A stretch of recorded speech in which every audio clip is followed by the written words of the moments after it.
Speeding. Speeding. Speeding. 5, 4, 3, 2, 1. The world is changing faster than ever. What used to take decades is now taking years or even months. What you see right now is the illusion that people have had for many decades about the workplace being this secure place to work the rest of your life. For the first time in the history of our nation, our children will not do as well as us. We've seen our friends get laid off, we've been laid off, we've had our pay cut. People are overworked and underpaid. They seem to have less time and less freedom. They live under constant pressure. This is going to be forced.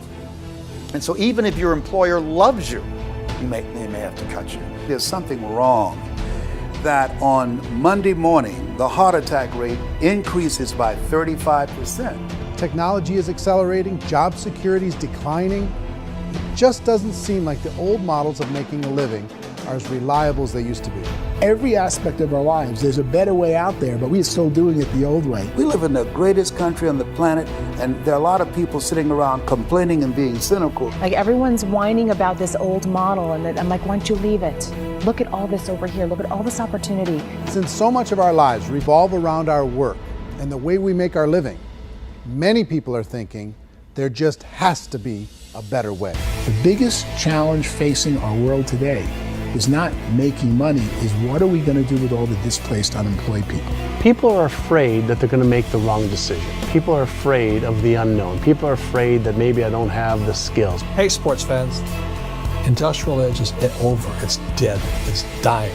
That's why going to school to get a job is an obsolete idea. A steady paycheck is an industrial age idea.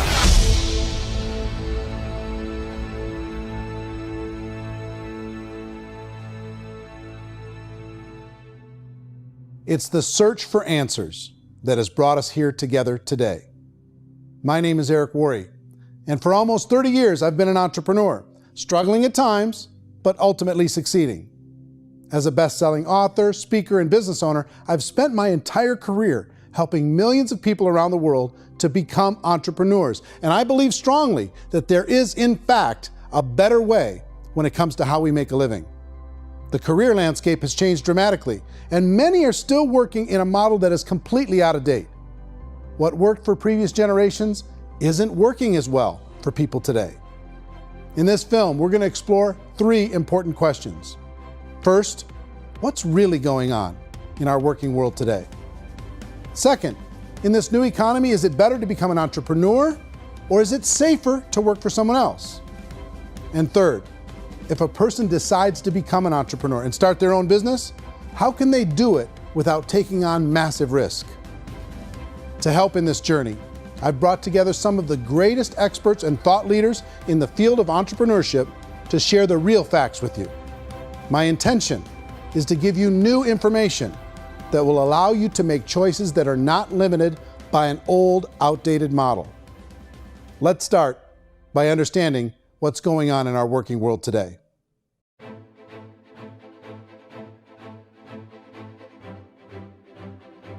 Let's look at unemployment. 30–40% of the people are honestly not working, but would be working. What our government does is if you haven't found a job in 6 months, we don't call you unemployed. We pretend you dropped out of the labor force. I've often said that unemployment, particularly structural unemployment, that's unemployment due to technological changes, is the first sign of economic growth. Think of it, 10 people live on an island. They go out every day and fish. One day, new technology shows up. A missionary brings them a net. Now, using the net, one pilots the boat, one throws the net. 2 fishermen can do all the work 10 used to. That's a 500% increase in productivity, 2 doing the work of 10, in one day. You don't have to learn a lot to learn how to throw a net instead of throw a fishing line. The island's got a big problem, 80% unemployment. But the island still has all the wealth of the fish because the 2 people produce as much fish as 10 did. Now, of course, looking back in history, these changes used to take thousands of years. And during that time, we went into farming and transportation. Some of us became doctors and some teachers and lawyers, and we developed all these new professions and new manufacturing jobs. Today, these changes are occurring literally in one day when a new technological advance occurs, and we don't have the social structures to deal with it or to retrain the unemployed people. So one of the things that I think is interesting as I travel across the country and really travel around the world is the way that we work and the way we get paid for work is changing pretty dramatically. On a global basis, everything is being turned upside down because of the rapidly advancing technologies.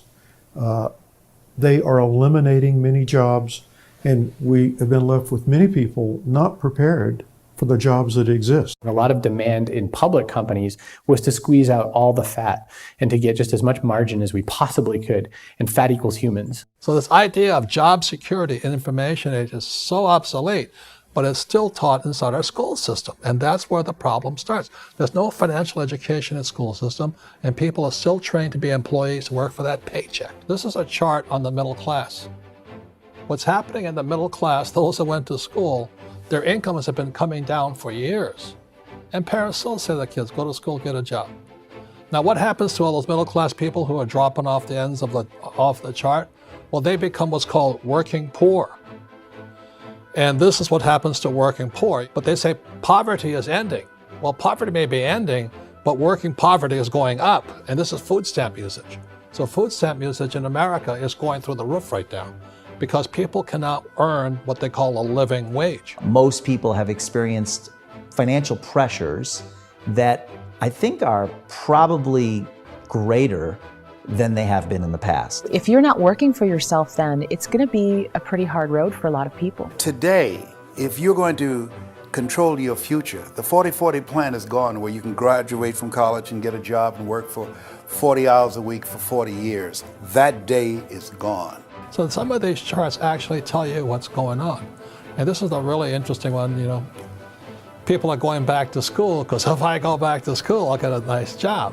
But this is what's happening to, it's called Sallie Mae, which is the student loan guys.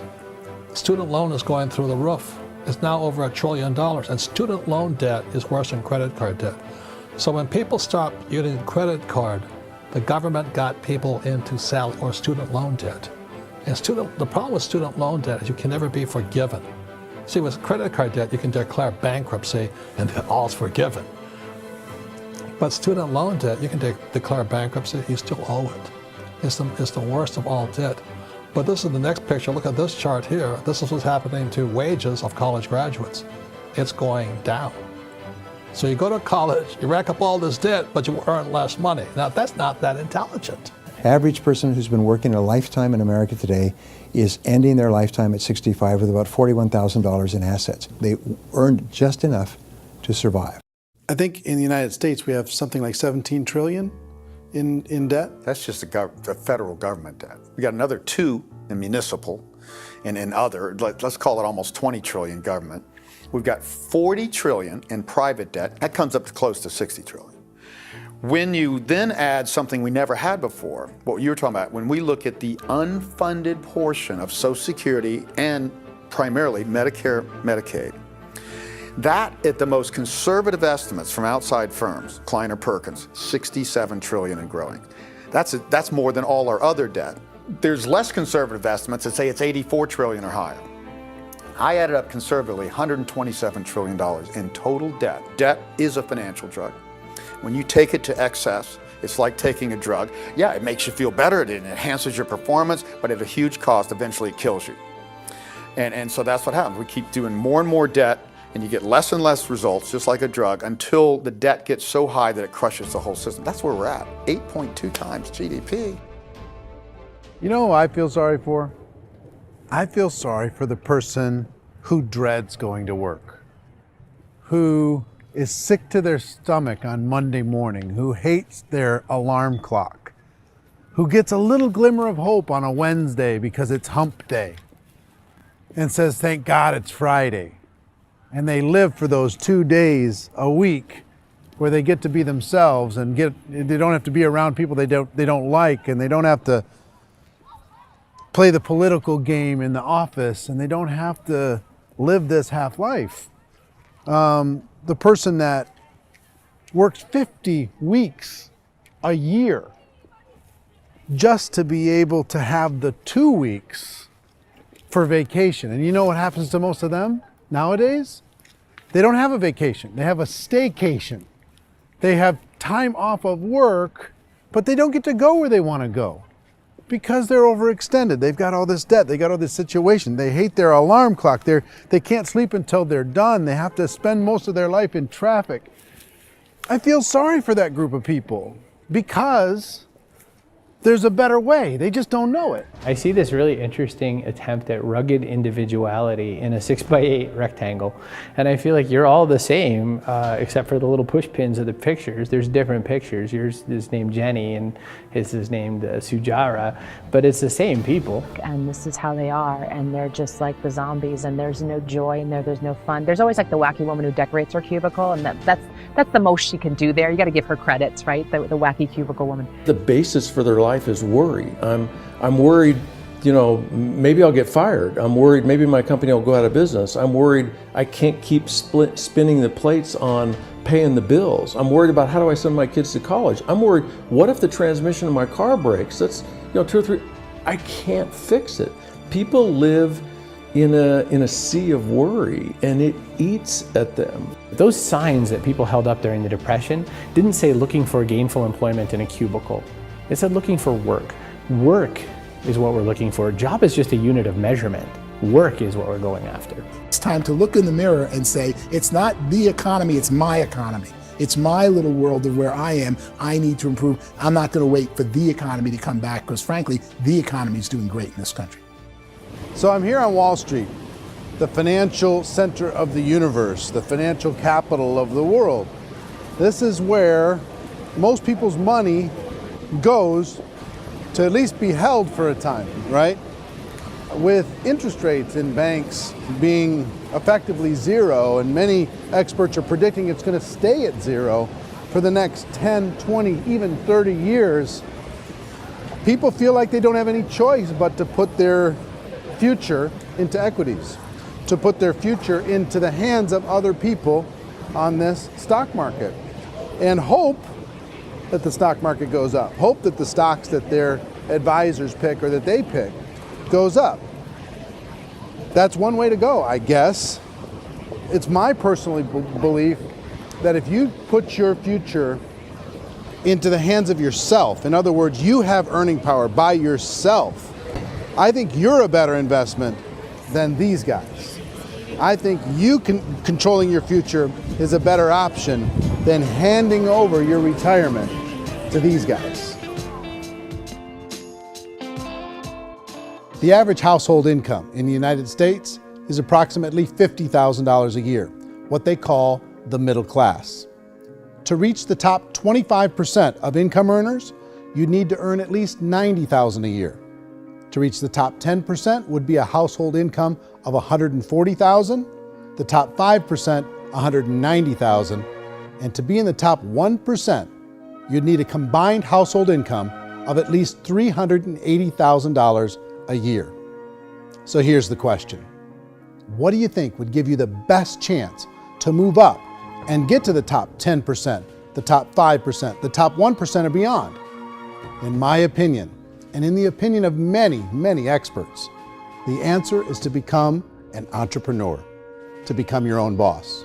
I think you have to be a business owner. I can't, the only time I ever say to someone it'd be great to be an employee is when they've already told me they've surrendered. I only tell people who are wounded spiritually that they should be an employee. And it's that feeling that you get when you pick up the backpack off the little Cub Scout and say, "Don't worry, little guy, we'll get you back to the camp."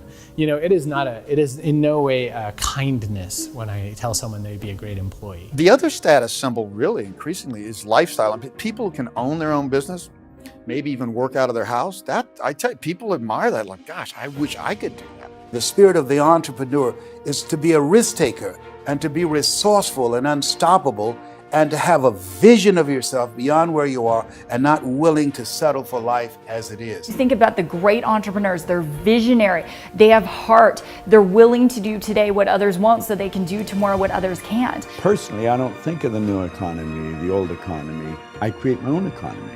The entrepreneur's in control. I decide what the economy is going to be like. In the world of entrepreneurship, there are no limits. You can make as much as you want, depending on how much you want to work and how smart you are and how great a team you put together. There's no more lifetime rewarding business than being an entrepreneur. Why in America, where anyone could be anything, would people want to give up their freedom and become effectively a modern-day slave, told shut up and be here every morning at 7:30, leave at 5:30, and do what I tell you? If people decide to become an entrepreneur and work for themselves, they have some traditional options, but they're riskier than you might think.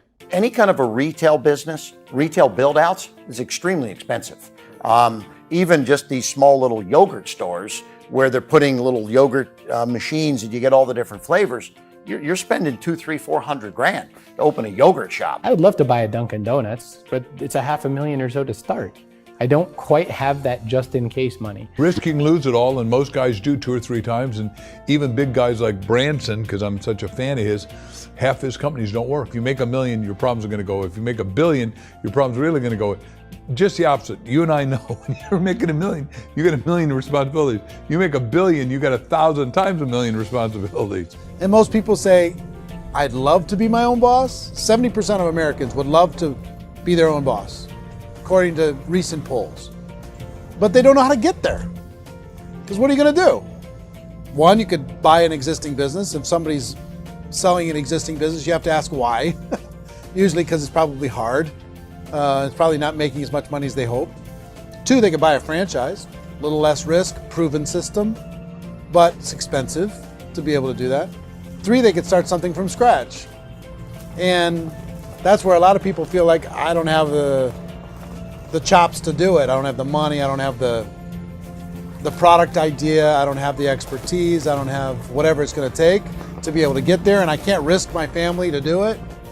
So, 4th, they could become an investor. A lot of people in this town invest to try and figure out a way, but you got to be pretty smart with that game too, right? Venture capitalists, who are the very best and most sophisticated in investing in new breakthrough businesses, make it on 1 out of 11. That means 10 out of 11 are mediocre or fail. Most of them fail. That's the risk there. An angel investor is lucky to get 1 out of 15 or 20. A business is a team sport. Like, I have to have accountants, I have to have engineers, I have to have system designers, I have to have sales, marketing, I have to have accounting, I have to have mission statements, I have to have legal and all that. The average Joe Schmo, even me, I go out there, I don't have the skills to put a business together. I think the bottom line for the 4 traditional options is they take money, sometimes a lot of it. They take expertise, and they take time. All of that adds up to just too much risk for most people. I bought a business from somebody else and it was a lot of work. And you start wondering, what did I just buy? Because I guess ultimately I own your email list and I just overpaid for it. People that start their own business, they spend a lot of money, they spend a lot of time, a lot of effort to get things started. And the more you invest on the upfront, the harder you typically work at it. I can tell you what the success rate is of a restaurant. What is it? They're crazy enough. About 90% of them fail. About 90%, in how quickly? Year or less. Wow. And if we're talking non-franchise, we're talking franchise, Sure. That's totally different. Yeah. But our students aren't getting franchise restaurants. You got to invest big money. Exactly. And with someone like McDonald's, you've had to work with the company for a long period of time, really know the To even have a business. chance at investing $1 million. Have a chance, and it's a slim chance. What if there was a way that you had all the proven aspects, the comfort aspects, and you could still control your own life? What if there was both? In other words, you didn't have to create everything from scratch. You didn't have to be a super leader. All you had to do, what if there was a proven product already? You didn't have to create the product. And there's a proven system already, proven training already. Everything except an employer. That was the only thing that you didn't have. Do you think more people would be open to working for themselves in that environment?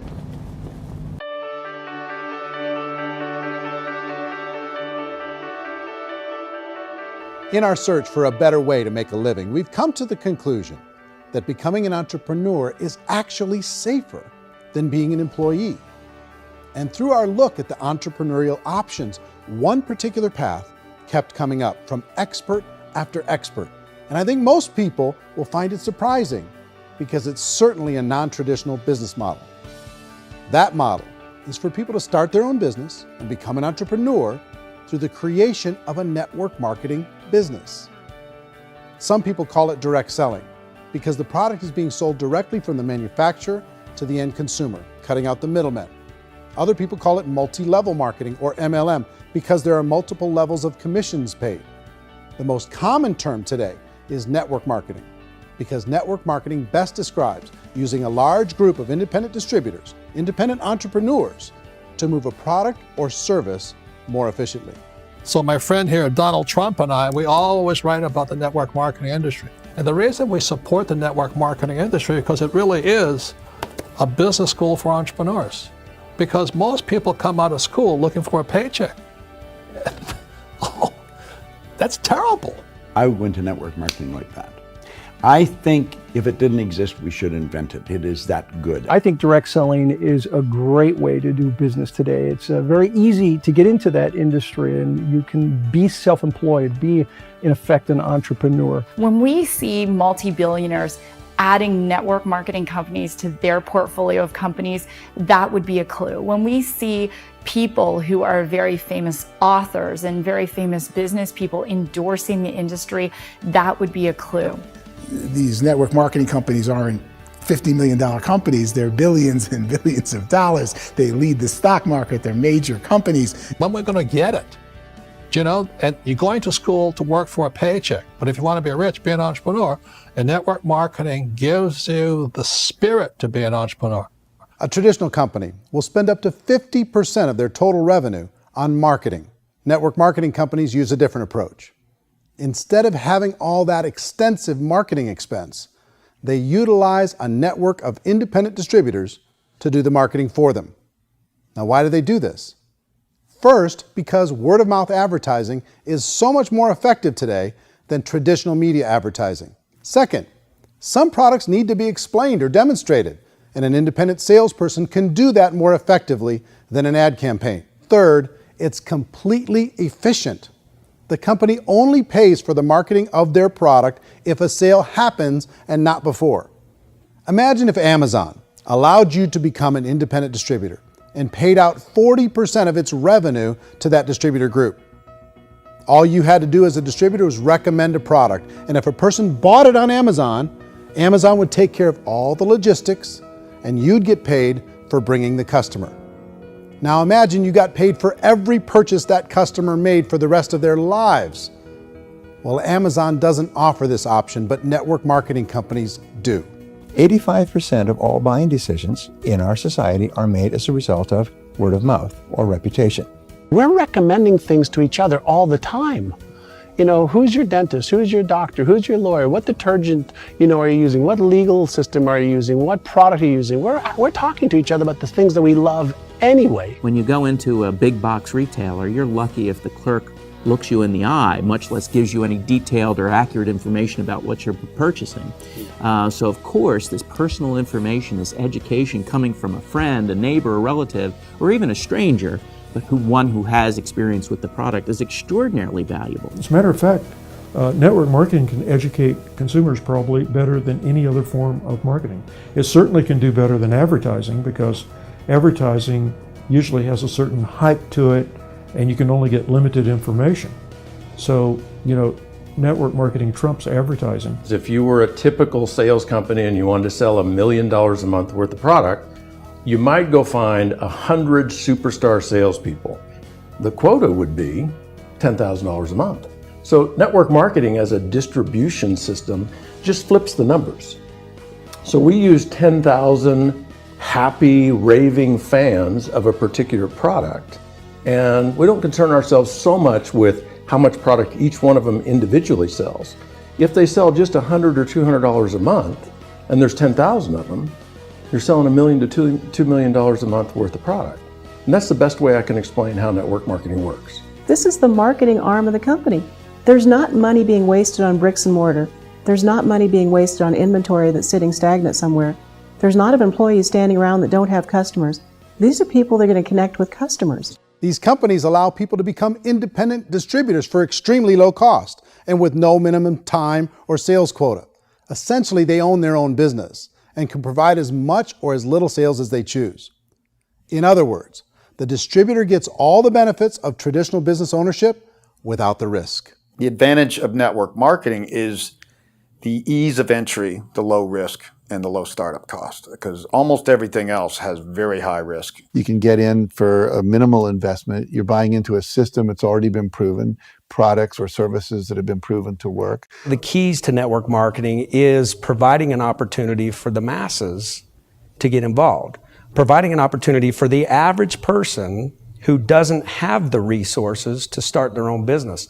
All of this so far is fairly straightforward, but network marketing offers another benefit, and it's this benefit that makes it so interesting for entrepreneurs.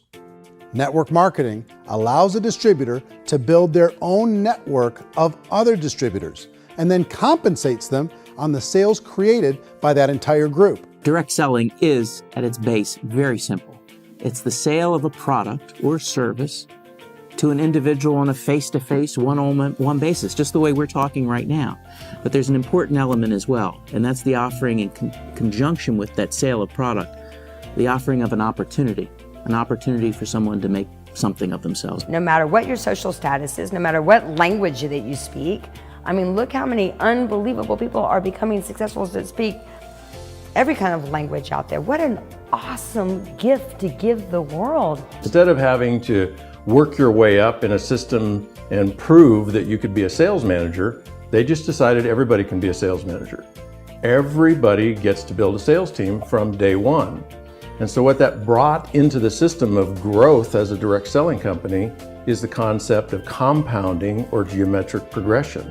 Because now you can actually grow a sales force very quickly because everybody is enrolling people in their own sales force. People who are like, oh, this is weird, I'm building a sales team, or what do you think you do at a regular company? How do you think a regular company works? Network marketing is the only industry that doesn't say your past determines your future. It looks at your past and says, okay, now what can we train you to do so you can have a great future?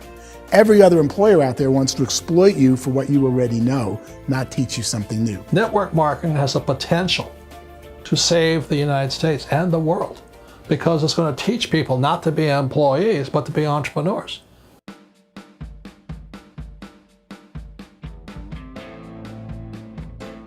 According to the Direct Selling Association, if you add up all the network marketing companies around the world, they combine to do over $178 billion a year in retail sales. To give you an idea of how big that really is, the NFL, the National Football League, does approximately $9 billion a year. The music industry does a little more than $16 billion a year, and the movie industry does about $80 billion a year. Using a conservative average, network marketing companies pay their distributors about 40% of that $178 billion in the form of commissions, which adds up to more than $71 billion a year. That's almost $6 billion a month. It's almost $200 million in commissions every single day. So it's certainly working, and people are making serious money in network marketing.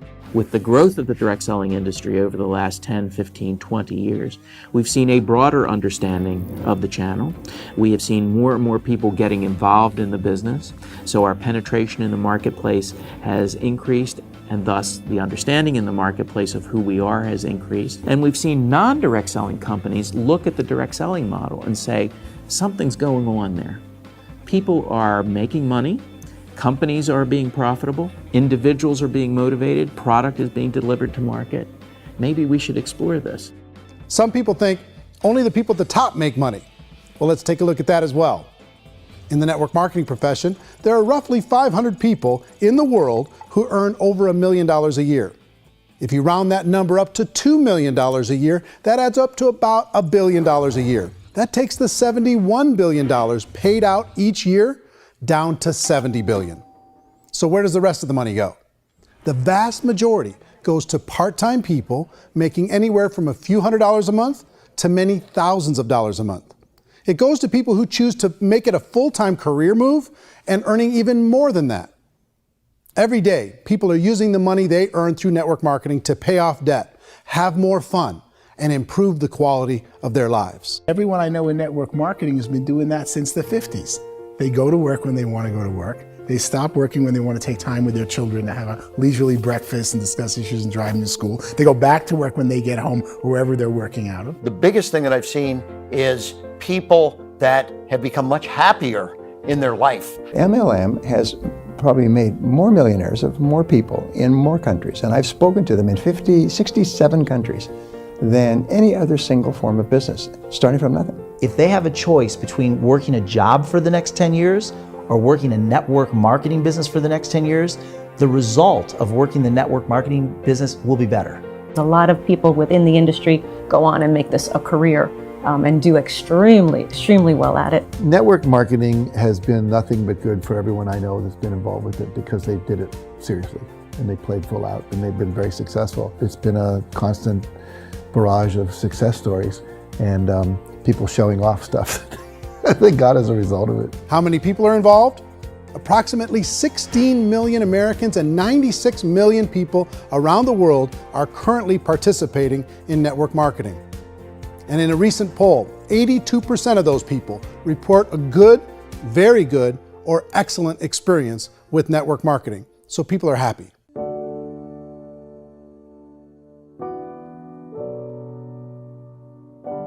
So I've taken a look at the network marketing profession and really tried to understand why so many people are confused as to the validity of this as a business. One is this pyramid shape. People get really messed up with this pyramid. Oh, it's one of those pyramid things.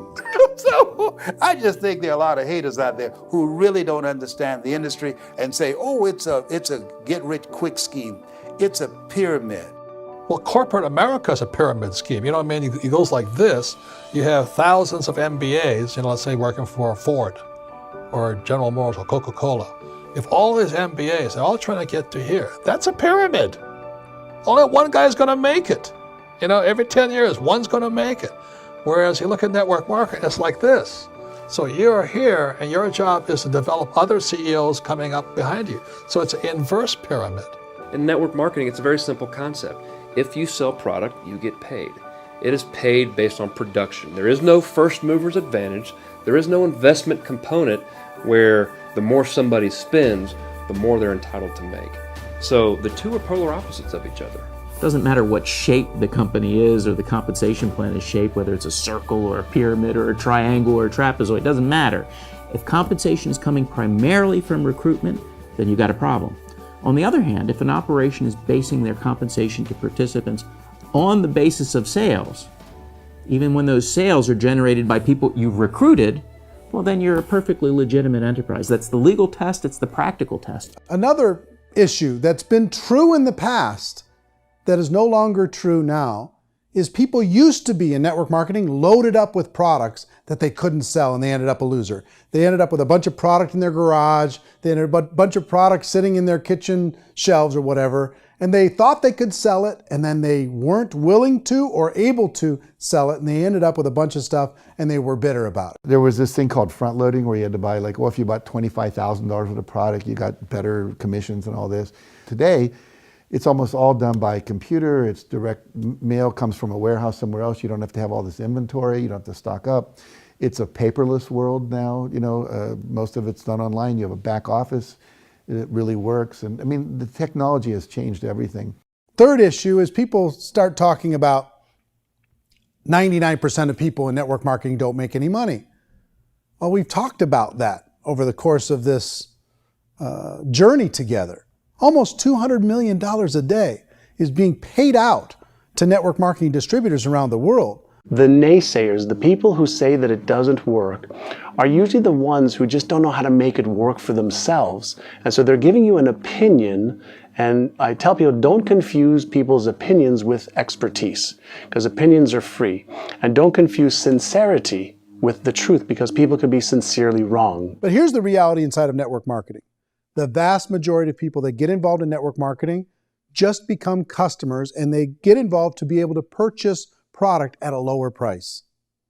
If you take Costco as an example, if a person goes into Costco and gets a membership to Costco so they can get a lower price on the product, we don't call that person a loser because they have a bunch of product that they walked out with a smile on their face.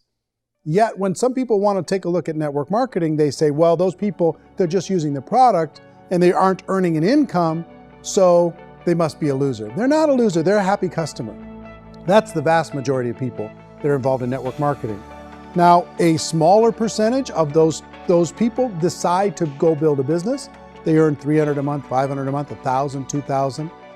That's the bulk of earnings in network marketing. And then there's the few that really decide to take it serious, really decide to build a large network, really work to make that network very, very productive. And those people make huge amounts of money and there's no cap.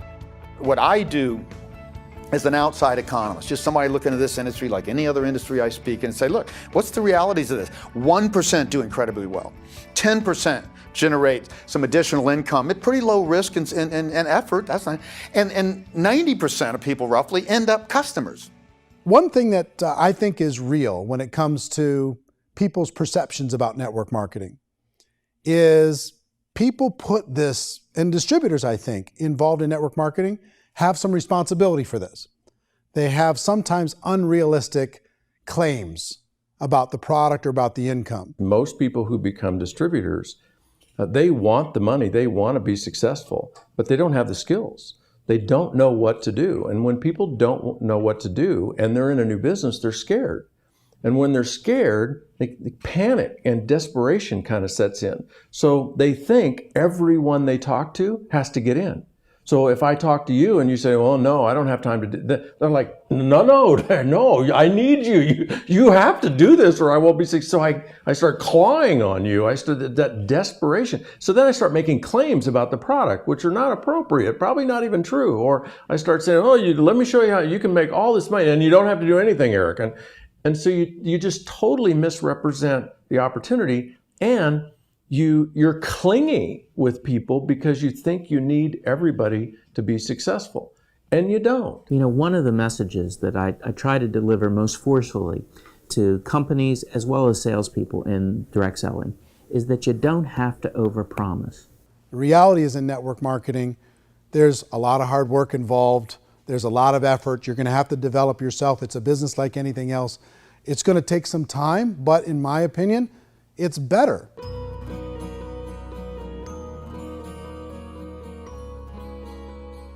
It's light years better for people starting today than it was even 5 years ago. I think it's more widely accepted now, and people understand it is a business. It is being an entrepreneur. It is being a business owner. Our belief system is based upon our evaluation of something. And frequently, if we reevaluate a situation, our belief about that situation will change. The industry has changed and it's grown up. It's totally transformed. You've got young people today that have grown up with social media, and they understand networks. They understand how people are connected through technology, and they understand how money flows through those networks.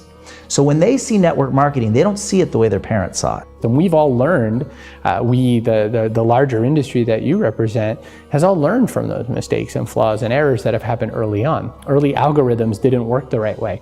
That's all fixed. It's like when they design a computer program, they design the program, then they run it, and then they go back through and they debug it. The MLM industry has been debugged. This is the day of being virtual, being able to run a business from your mobile phone. I mean, it's incredible. Companies are getting smarter. They're implementing more consumer protections. They're implementing more compliance training. They're doing more with respect to product research. If you do get involved and you make purchases of inventory, even on a voluntary basis, if you decide that this business is not for you, you can leave and have that inventory repurchased by the company. There's no other business that offers that kind of protection on a voluntary, self-regulatory basis.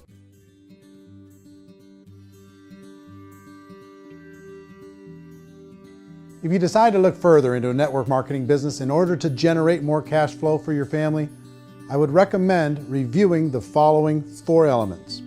First is the product or service. And on the product or service, I would ask 5 important questions. 1, do you like it? Is it something you would feel comfortable sharing with others? 2, is there a recognized need in the marketplace? It's hard to create a need if one isn't naturally there. 3rd, does the product meet that need? Does it solve a legitimate problem for consumers? And 4th, is it priced to sell? Can it compete in the marketplace? And 5th, is it priced for profit? Is there enough margin for the company and the distributor to be able to generate income for the long term? If you can answer the questions on the product to your satisfaction, the next element to consider is the company itself. Is it well run? Do you believe in the founders or the management team? Do you feel they have what it takes to go all the way? See, it doesn't matter how good the product is if the management can't take care of the company. Good management can change with the times. They can handle adversity. They can make good decisions. Make sure you choose a company that can serve you for a long time. The third element to consider is the compensation plan. And with that, there are 3 important things to look at. First, a brand new person needs to be able to generate some money fairly quickly. It may be an obvious reason, but you can probably imagine the ripple effect of a distributor getting involved and having even a small victory fast. That can only help with the overall success of the organization. Second, a person should be able to develop a moderate part-time income in a reasonable period of time. As they develop their network and as their sales grow, they should be able to enjoy more benefits.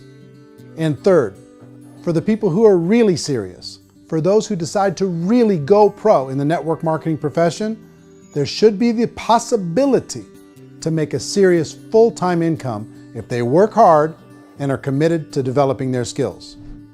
If you're comfortable with the product, the company, and the compensation plan, the last thing you should look at is the support that will be made available to you. Does the company have a website? Does it have a solid online reporting tool? Do they have comprehensive training available? Do they host events to help you build your business? If you decide to do this, what kind of a support system can you plug into? Choosing a network marketing company is a personal decision. But evaluating the 4 elements of product, company, compensation plan, and support is a great place to start. Is the company promising that you're going to get rich quick or that you can make a lot of money without a lot of effort? That's a red flag. Is there a product that you really believe in that you think can be sold?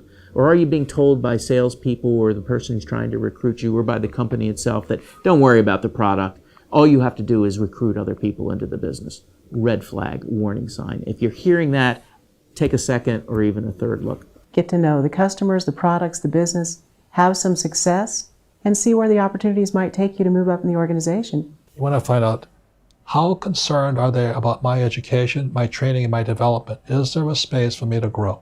Most important question. Learn everything that you can about the product. Make sure it's something that you believe in, and learn everything you can about the industry and work that system. You have to be very passionate about whatever that company is doing. I would get involved.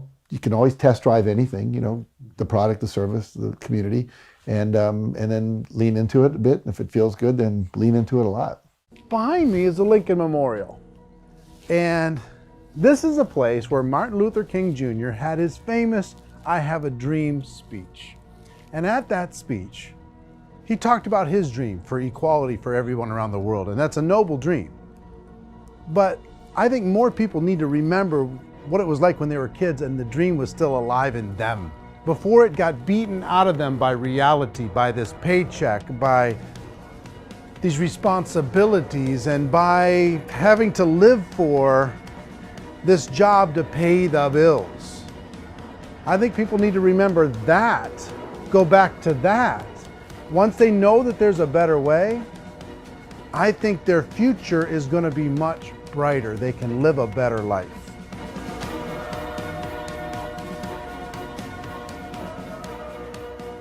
So if you're considering getting involved in a network marketing company, let me offer you just a few pieces of advice. First, network marketing isn't perfect. It's emotional, it's challenging. Like any entrepreneurial venture, it can have its up days and its down days. But if you have an entrepreneurial bone in your body, it's just better. Second, if you're gonna do it, decide to be professional. Decide to go pro. It's better to do that than just be this amateur sticking your toe in the water. Third, as any professional, you're gonna have to learn some new skills. And I promise you, inside of the network marketing profession, they're not too difficult to learn. Fourth, like anything worthwhile, it's gonna take some time. Don't expect that you're gonna get to the finish line right out of the gate. And fifth, it's worth it. It's worth it to be able to take charge of your life again. It's worth it to be able to control your own financial situation. It's worth it for the people you're going to be able to spend time with. It's worth it for the things you're going to be able to see and the experiences you're going to be able to experience. It's worth it for the causes you're going to be able to contribute to, the lives you're going to be able to touch, the customers you're going to be able to help, the friendships you're going to be able to develop. I promise you, it's worth it. Remember, most people are searching for answers just like you are. But I do have to tell you the catch to network marketing. If there is a catch, if you want to understand this from an emotional point of view, people say, well, it sounds too good to be true. It's not, it's hard work. But here's the catch. Most people still don't understand it. So you're going to have to endure the loss of social esteem from ignorant people. The uneducated will think less of you. Now, if you can handle that, you're on your way. If that's going to destroy you, you know what? Entrepreneurship in general probably isn't in your future. If you can face that catch, you can become unstoppable. I want everyone to really contemplate this if they're not in network marketing. You're in a job, you probably have a mortgage, you have rent, you have debt, whatever's going on. You're in a prison. You work just hard enough to keep them from firing you, and they pay you just enough to keep you from quitting. Come on! I've been there, done that, and bought that t-shirt. In network marketing, if you run into failure, it's really just a homework lesson for yourself. There's no one to blame. You really have no excuse not to be successful. You just don't. People don't want to hear that, but there's so much available to you. If you want to be a good network marketer, be a student to the people above you, be a fellow traveler to the people on the same level, and be a teacher to those below, and know when it's appropriate to do which. People who are not afraid of asking people to buy things, or not afraid of persuading people with a chance they may say no, these people own the future. Nothing happens until something moves. So you got to go move, you got to go do something, or nothing's going to change in your life. In the beginning, you're going to do a lot of things that you don't get paid for. But as you go down the road, you get paid for a lot of things that you don't do. And your job is rehabilitate the spirit, the entrepreneur spirit in all of us. You get it back. Either give it a strong yes or a strong no, but no wishy-washy, dilly-dally stuff in the middle. There's dreams and there are nightmares, but I believe that the biggest nightmare of all is when you don't pursue your dream. You're going to see some monumental growth in this profession. It's an exciting, exciting time to be involved with the network marketing profession. The next 10 years, I see just exponential growth. When that tipping point comes, it's not a matter of asking somebody, have you ever heard about network marketing? You're really asking them, which company are you building your wealth in? We are here to fix the world, to improve relationships with other people, to improve other lives. And the real reward comes as an entrepreneur in any level from teaching somebody something and watching them soar. There is no greater reward.